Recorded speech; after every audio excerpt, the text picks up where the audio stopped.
Շնորհակալություն, պարոն Ռուբինյան, պարոն Պողոսյան,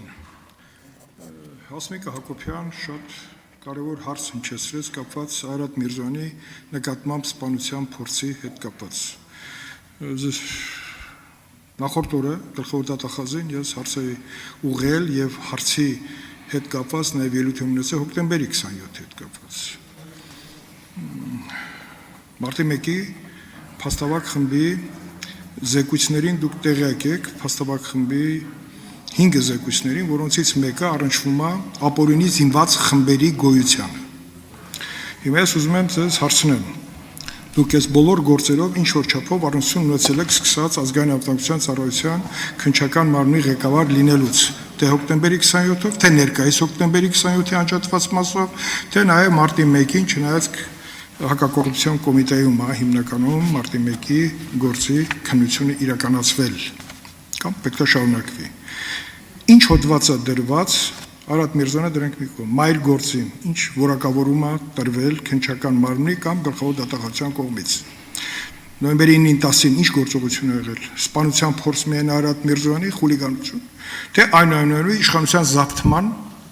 գործողություններ են տեղի ունեցել։ Խնդրում։ Շնորհակալություն։ Պարոն Քոչարյան, նշեմ, որ հոկտեմբերի 27-ի հետ կապված քրեական վարույթը քննվում է քննչական կոմիտեում, նախկինում քննվել է ազգային անվտանգության ծառայության քննչական դեպարտամենտում, Արարատ Միրզոյանի վերաբերյալ այդ սպանության հետ կապված վարույթը, որը որ այո, ձեր մատնանշած հոդվածներով էլ է նաև նախաձեռնված, պարոն Քոչարյան, ոչ միայն սպանություն, սպանության փորձ եւ այլ, նաև հենց ձեր մատնանշած հոդվածներով է նախատեսված համանդրակակարգի եւ հիմունքների դեմ ուղղված հանցագործությունների ոլորտով, բայց նաև նշեմ, որ մարտի 1-ի հետ կապված քրեական վարույթը այս վերջերս գլխավոր դատախազի հանձնարարությամբ գործը հիմա գտնվում է փաստացի վարույթն իրականացնող մարմինի հակակոռուպցիոն կոմիտեն է, բայց ըստ էության նաև քննչական կոմիտեն համատեղ քննչական խումբ է ստեղծված եւ քննչական կոմիտեն նույնպես ներգրավված է որպես քննչական խմբի կազմում եւ ակտիվ քննչական գործողություններ է կատարում, բայց քանի որ շատ ծավալներ պարոն Քոչարյան ձեր հարցադրումը ըստ էության ես նշեմ, որ առաջինը ես նշեցի առաջի գործի մասին, այս գործերը հավաստիացնում եմ ձեզ, որ մեր առաջնահերթություններից են, մեր այն գործերից են, որոնք որ ամեն օր, ես ասեմ, ամեն շաբաթ,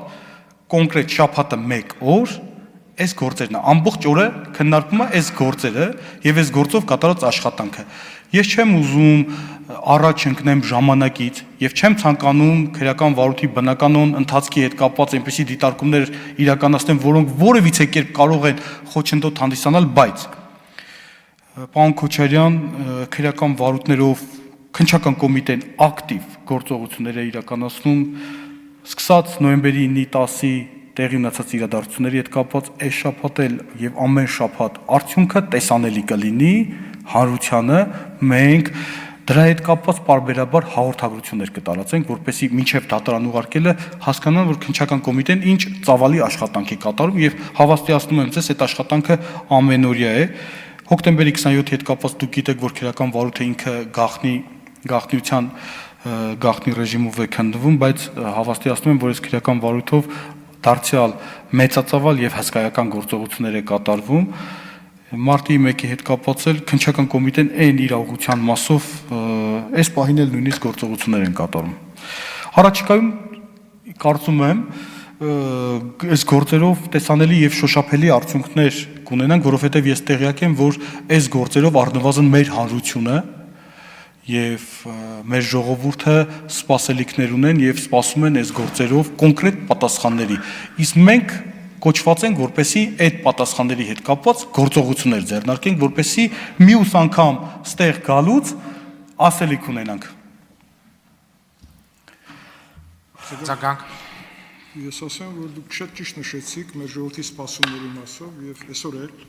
անձամբ ես սպասում եի, որ եզրափակիչ ելույթում սպասումների մասով գլխավոր դատախազը հիշատակի, որտեղ դրան միտված նաև մեր խմբակցության ղեկավարը շեշտեց դրա կարևորությունը, բայց մենք չլսեցինք դա։ Ես ուրախ եմ, որ դուք կարևորություն նշեցիք։ Նաև ուզում եմ նշեմ, որ հոկտեմբերի 27-ով նախկին գլխավոր դատախազությունը, գլխավոր դատախազի կողմից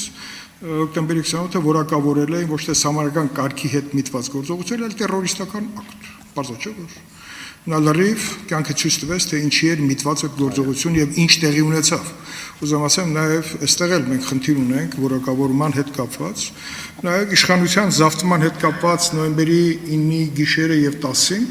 ըստ էության իշխանության զավթման գործողություններ, որին մասնակից էին մեկ կնոպկի հարվածով ապօրինի բազմաթիվ խմբեր։ Ես կուզեի, որպեսզի դուք քանի որ ղեկավարում եք քննչական կոմիտեն, բարձրացնեք Փաստավակ խմբի անդամներ Անդրանիկ Քոչարյանի եւ Սեդա Սաֆյանի զեկույցը ապօրինի զինված խմբերի մասին, որոնք ստացել են զինվորական համազգեստ եւ նրանք օգտագործվել էին տարբեր նպատակներով եւ իմ տպավորությամբ 9-ի 10-ի օրը օգտագործվեցին այդ խմբերը, որոնք մինչև հիմա մնացել են բացահայտված։ Դա պարզապես ուշադրության համար եմ ասում, իսկ մնացածը ելույթում ես կհիմնավորեմ այս 3 գործերի շատ հետաքրքիր կապը։ Շնորհակալություն։ Շնորհակալություն, պարոն Քոչարյան։ Ես նորից չկրկնվեմ, այս գործերով ես չեմ ուզում, իհարկե այնպիսի տվյալներ հիմա ստիպված լինեմ, հայտնեմ ես մեծ գայթակղություն կա, որպեսզի ներկայացնեմ, թե ինչ ծավալի աշխատանք եք կատարել, բայց այդ գայթակղությանը կդիմանամ, որպեսզի հետագայում, երբ որ քրեական հետապնդումներ հարուցվեն կամ չգիտեմ, ինչ որ մի փուլի հասնենք, որ արդյունք կարող ենք ունենալ, հանրությունը վստահ եմ կտեղեկանա այս քրեական վարույթների առաջիկայում հույս ունեմ։